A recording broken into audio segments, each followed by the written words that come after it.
sudah kedatangan bintang tamu yang super spesial. Ada yang tahu nggak nih bintang tamu kali ini itu siapa? Gak tahu. Nah, aku kenalin dulu ya. Bintang tamu pada segmen kali ini yaitu ada Teteh Roisa dan Mang Rois kita dari Ponpes Miftahul Falah. Beri tepuk tangan yang meriah. Sebelumnya perkenalkan, nama saya Silvesa Putri sebagai host di segmen Mikes kali ini. Nah, kita juga nggak cuma aku dong yang kenalan, kita juga bakal memperkenalkan Roisah dan Rois kita nih. Pertama dari Teteh Rois dulu, boleh perkenalan? Boleh dong. Kayak kenalin ya, nama aku Santiliawati. Terus aku itu dari jurusan Pendidikan Matematika UIN Sunan Gunung Jati Bandung. Semester berapa, Bu? Semester berapa ya? Kelihatan mukanya bisa semester berapa nih? Tiga ya, baru masuk. Aku asalnya dari Bogor, ada yang satu daerah dan terus apa lagi nih? Ya. Mungkin cukup di situ aja ya perkenalan kita. Lanjut status. Enggak juga. Oke. Lanjut aja ya ke Mang Rois kita. Oke ya, izin perkenalkan diri boleh? Ya, silakan. Ya, perkenalkan nama saya Raffi Firdaus, asal daerah dari Purwakarta. Ada yang dari Purwakarta di sini? Enggak. Enggak ada. Aduh. Ya, untuk di perkuliahan saya mengambil jurusan Pendidikan Agama Islam. Sekarang semester akhir, semester 8. Ya, minta doanya ya, semoga dilancarkan. Amin. Oke, terima kasih sudah memperkenalkan diri ya. Sekarang udah nggak ada yang kepo lagi kan tentang status, jurusan, nama, bahkan asal daerahnya dari mana. Langsung aja ya, Mang Teh, kita lanjut ke segmen selanjutnya yaitu tentang Q&A ya. Question yang pertama dijawab dalam waktu enggak dong ya. Pertanyaan yang pertama, bagaimana perasaan pertama kali saat diamanahkan menjadi Roisah? Apakah itu suatu wishlist, cita-cita menjadi Roisah? Kan gak ada yang tahu. Boleh dijawab nih. Siapa ya? Boleh. Pak Raffi deh. Saya dulu ya. Ya, untuk menjadi Rois sebetulnya tidak direncanakan sama sekali karena saya itu dulu bercita-cita ingin melanjutkan di bidang yang saya pegangi dulu, yaitu di bidang kewirausahaan. Namun mungkin ada potensi lain yang Amang Teteh santri lihat gitu dari diri saya yang tidak saya ketahui gitu. Jadi mungkin perasaannya kaget ada, senang ada, sedih juga ada karena saya belum pernah menjabat sebagai pemimpin itu dalam suatu lembaga apapun. Tapi ini menjadi sebuah pengalaman yang berharga untuk saya ke depannya gitu. Mungkin seperti itu. Wah, berarti tidak dicita-citakan ya. Iya. Tapi Mang Teh santri di Ponpes MIPA itu percaya sama Mang Raffi. Tangan dulu dong. Kita lanjut nih. Lanjut ya. Oke. Lanjut ya, kata Teteh Roisa, gimana nih perasaan pertama kali? Perasaan ya, kalau perasaan sih kayak shock gitu ya. Shock banget karena memang tidak disangka-sangka gitu Tahipi ya, karena rencana Allah itu tidak ada yang tahu. Jadi ya harus menerima walaupun emang rada berat gitu kan, karena sebelumnya saya memang pernah menjadi seorang pemimpin, cuman bukan dari organisasi yang keislamian gitu ya. Apalagi saya mama tuh baru kali ini loh teman-teman, jadi kayak gimana dari shock gitu ya Tahipi ya. Kalau Anda mengerti, Alhamdulillah mengerti ya. ya mungkin dibilang seneng ya 10%, dibilang takut ya sisanya gitu ya. Kayak takut aku nggak bisa tanggung jawab di sini, yang takut karena itu bukan passionnya aku, takut ini. Tapi Allah percaya dengan Robi. Dua dong. Nah, dari yang kita dengar ya jawabannya dari Mang Raffi, katanya tidak disangka-sangka, bukan cita-cita bahkan. Kalau Teh Santi udah pernah jadi ketua OSIS tapi belum pernah di lembaga keislaman. Nah, karena tidak disangka-sangka dan tidak diduga-duga, pasti ada tantangan dong. Aduh, banyak dong. Nah, kita kepo nih. tantangan apa sih, tantangan terbesar dari yang terkecil dulu deh, terkecil sampai yang terbesar yang kalian berdua rasain di kepengurusan kali ini gitu. Harus dong. Harus. Jadi siapa dulu? Nah tadi kan Mang Rapi ya, sekarang Santi. Kalau buat tantangan yang paling utama sih bukan dari orang lain tapi dari diri sendiri, apalagi dari ego kita sendiri gitu ya. Karena menjadi seorang pemimpin itu kan membawa banyak kepala nih. Nah, gimana sih caranya kita itu menyatukan beberapa kepala itu menjadi satu kepala? Otomatis kita harus menurunkan ego kita dong. Sedangkan diri saya itu sangat egois teman-teman gitu ya. Berat banget sih menurut aku, itu yang tantangan yang paling berat ya. Tadi yang terkecil ya. Iya, Kalau yang kecil sih kayak banyak mungkin ya. Kayak salah satunya Apa nih? apa tuh ya?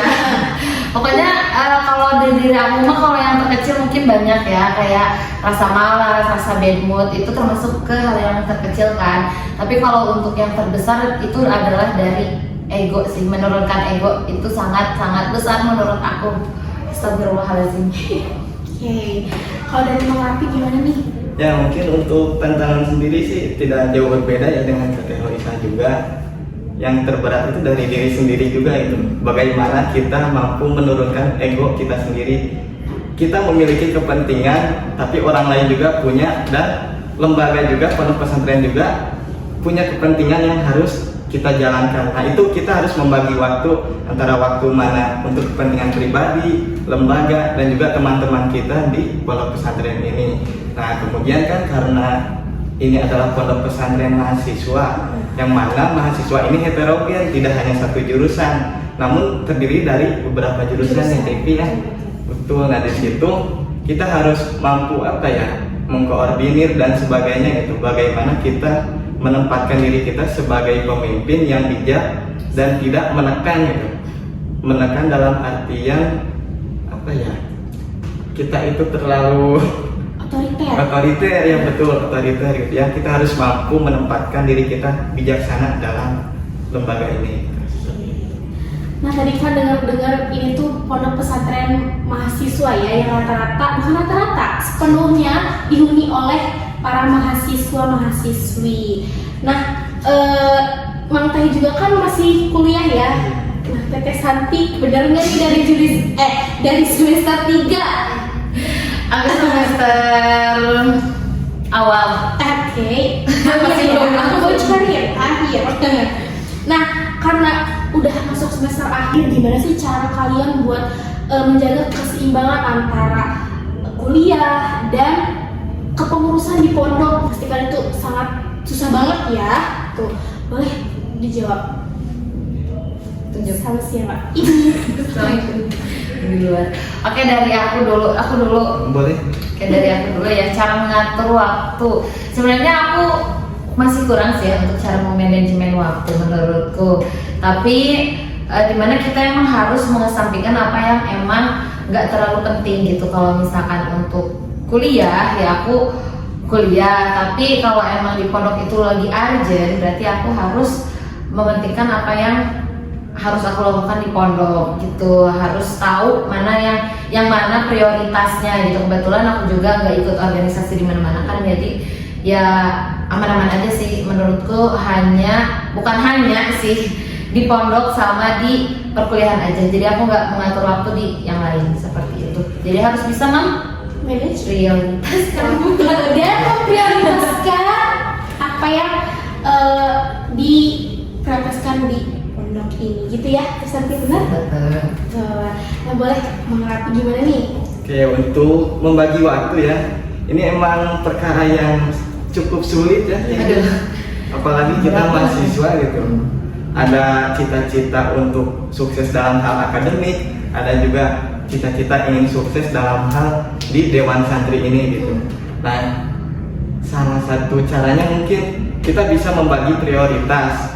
Misalkan ketika kita punya kepentingan di perkuliahan dan itu waktunya pagi, atau ada tugas yang memang deadline-nya dari pagi sampai sore, misalkan sore harus dikumpulkan. Nah berarti kita harus diselesaikan dalam saat itu juga gitu. Jangan ditunda-tunda sehingga nanti malamnya atau hari berikutnya kita tinggal fokus di Dewan Santri ini gitu. Mungkin seperti itu. Oke, terima kasih, jawabannya sangat-sangat luar biasa ya.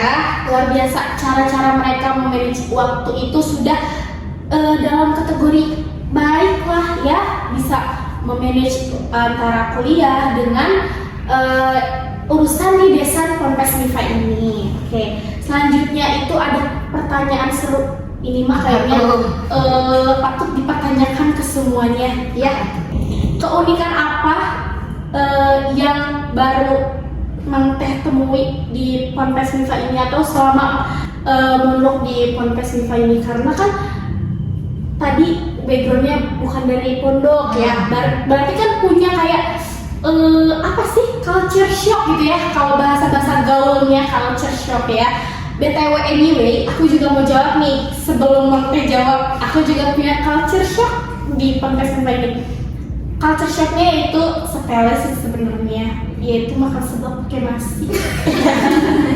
Itu culture shock aku karena aku belum pernah ngelakuin itu di sebelumnya gitu. Kalau dari Mang Teh Roisa apa nih, kayaknya lebih lucu dari aku deh.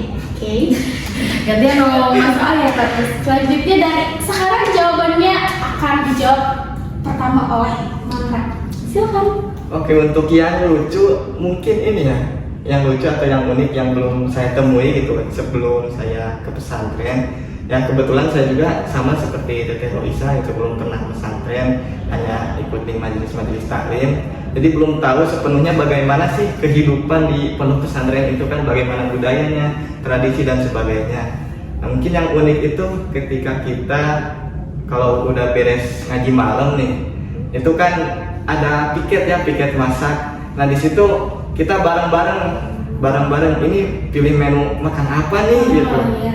Karena kan kita juga yang piket harus butuh inspirasi lah dari kita semua gitu. Kemudian dari cara makan juga kan, makan dalam satu nampan yang sama gitu kan.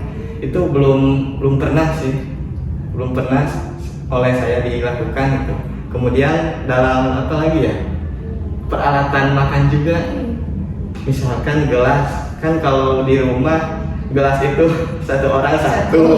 Nah kalau di pesantren ini kan karena mungkin gelas juga terbatas itu kan, berbagi. Ya, jadi dalam satu gelas itu bisa dipakai oleh beberapa orang. Namun di sini juga tetap mengutamakan kebersihan gitu ya, mengenai semuanya seperti itu. Oke, benar banget ya. Makan dalam satu nampan, minum dalam satu gelas, tidur dalam satu kamar gitu kan? Iya. Betul ya. Karena itu semua saksi bisu kebersamaan kita di sini. Aja mondok yuk biar ngerasain ini semua jadi ternyata. Di mana mondoknya? Di Ponpes Mifa Al-Falah. Iya dong. Nah, selanjutnya kita dengar nih jawaban dari Kak Sakti. Apa ya? Bangga. Kalau dari aku mah kayak aku jujur li, karena aku belum pernah mondok, jadi aku tuh belum pernah. Aku pertama kali megang kitab kuning gimana ya? Di sini aku pertama kali belum pernah sama sekali megang kitab kuning, jadi aku ada shock gitu kan cara melompat gimana. Dan ada satu hal yang tapi aku malu. Apa tuh, bisikin aja? Ada keunikan yang ini maksudnya ayo apa keunikan ya, tapi menurut aku ini lucu. Apa tuh? Aku juga kan jujur nih, karena aku emang background keluarga juga gak Islam banget gitu ya. Aku tuh gak tahu di sini tuh dulu kan suka ada yang tiap malam Senin ke masjid ya. Aku tuh di sini tuh baru tahu kalau ada kebiasaan sholat qobliyah sama ba'diyah kan. Nah dulu tuh pernah tuh sholat maghrib. Aku kira beres azan, aku kira orang-orang tuh udah pada sholat Ibi. Ternyata ya aku sholatnya kan ya udah sholat maghrib aja kan. Ternyata orang-orang itu sholat qobliyah dan aku membatalkan sholat aku jadi 2 rakaat, tapi niatnya sholat maghrib. Karena aku malu ya, jujur aku belum pernah cerita ke siapa. Yang pertama, terus yang kedua, aku tuh baru kali ini ngerasain tidur sambil ngaji itu enak banget. Itu enak banget, karena aku juga kan kayak belum terbiasa ngelogat gitu kan, apalagi semester 1 itu sangat shock banget. Jadi ya ngapain lagi kalau udah bosan ngelogat ya udah tidur. Jangan ditiru. Tidak apa-apa. Ya. Kayak unik banget, ini super unik sih. Tapi nggak apa-apa, belum telat ya Iya waktunya dong. untuk mengetahui sholat Ba'diyah dan Qobliyah. Karena belajar itu seumur hidup. Iya, Ya, benar. Nggak ada kata telat untuk belajar gitu ya. Dan kalau untuk tidur sambil ngelogat itu kayaknya semua orang suka deh. Nggak cuma teks hati doang deh. Enak banget ya. Mama Isa, Mama Isa juga suka. Penonton juga pada suka jawab. Karena ini kayak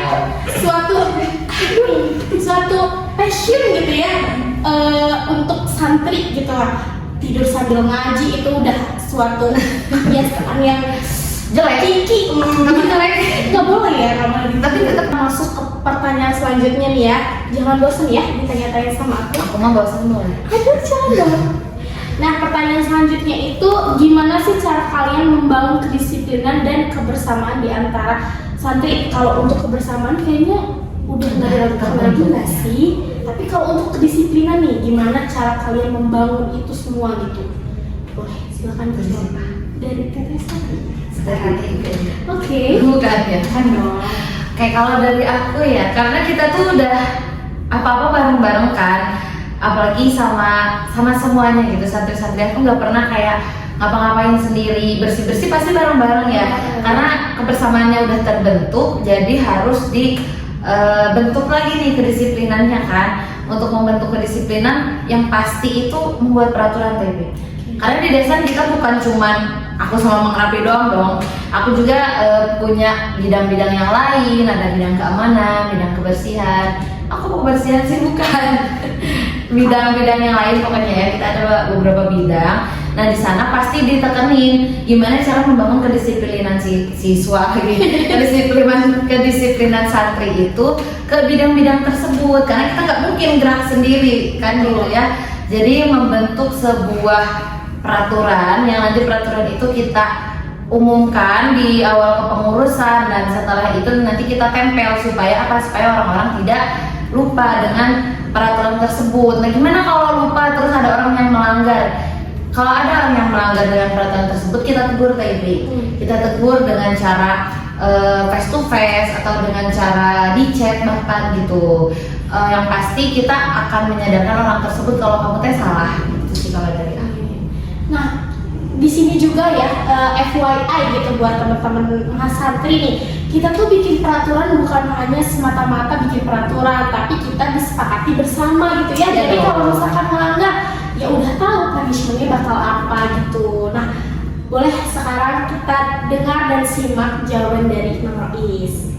Ya, untuk membangun kedisiplinan itu sendiri ya, seperti yang sudah Teteh Santri jelaskan tadi, selain ada aturan, di sini juga kita menempatkan diri sebagai pemimpin. Karena gak mau kita itu kan posisinya sebagai Rois dan Roisah ya. Nah di sini bagaimana kita memberikan keteladanan bagi teman-teman kita gitu.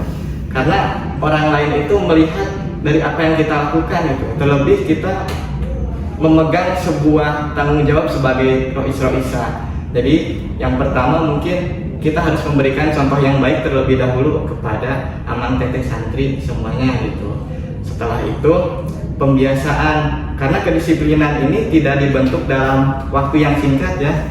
Karena perlu waktu, perlu menumbuhkan keberanian untuk melawan rasa malas itu sendiri untuk sesuai dengan aturan yang telah dibuat itu. Seperti itu, Evi.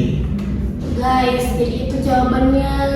Kita lanjut ya ke pertanyaan yang ini kayaknya Jadi banyak banget ya kayak pertanyaannya. masih ada 101. Waduh, banyak dong. Sampai maghrib. Oke. Kita masuk ke pertanyaan kayaknya ini udah mau akhir-akhir gitu sih pertanyaannya, yaitu pesan untuk santri nih Pak, yang nextnya bakal menjadi pemimpin atau penerus kalian berdua gitu ya. Kan kalian berdua nggak mau ya ninggalin MIPA ini sekadar ninggalin aja tanpa melahirkan atau menumbuhkan bibit-bibit gitu ya. Nah boleh dijawab. Tapi katanya tadi mau. Aduh. Lanjutin enggak? Dulu. Kebetulan saya semester akhir juga ya, benar ya guys. Boleh dari Langsung aja ya. Ya, untuk menyiapkan generasi selanjutnya gitu sebagai calon pemimpin terkhusus di pondok pesantren Miftahul Falah ini.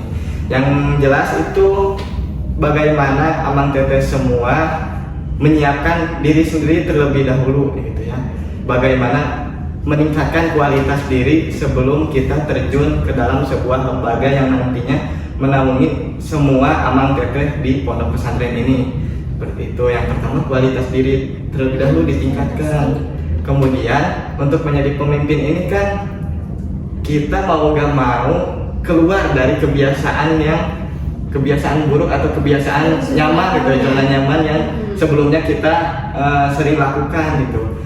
Pasti akan ada hal-hal baru yang memang akan terjadi gitu di kemudian hari, terlebih nanti menjadi seorang pemimpin gitu ya.